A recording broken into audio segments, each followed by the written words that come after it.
ગુજરાતના અનેક વિસ્તારોમાં ખખડધજ રસ્તાઓના કારણે સમગ્ર ગુજરાતની પ્રજા ત્રાહિમામ પોકારી રહી છે।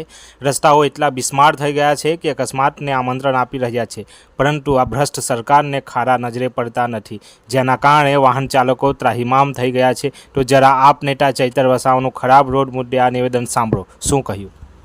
આજે અમે ભરૂચ જિલ્લાના કલેક્ટર શ્રી અને એસપી શ્રીને રજૂઆતો કરવા માટે આવ્યા। આજનો અમારો કાર્યક્રમ રસ્તા રોકો આંદોલન હતું।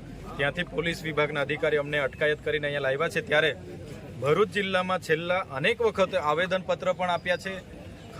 ખરાબ રોડ રસ્તા પર અનેક યુવાનોના મોત પણ થયા છે, છતાંય વહીવટી તંત્રને જાણે કોઈ એમાં રસ ના હોય એવું આજે પણ કોઈ ખાડા કે કોઈ પૂરણ કરવામાં નથી આવતું। ત્યારે એક બાજુ road tax, RTO tax, toll tax જેવા અનેક ટેક્સો, જીએસટી વગેરે ઉઘરાવવામાં આવે છે, અને જ્યારે સુવિધાના નામે મીંડું છે ત્યારે ભરૂચની જનતા આજે ત્રાહિમામ પોકારી રહી છે।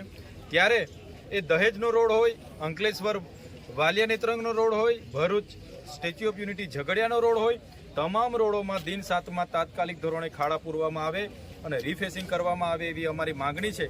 જો દિન 7માં આવું નહીં કરશે તો ફરી પણ રસ્તા રોકો આંદોલન અમારે કરવા પડશે।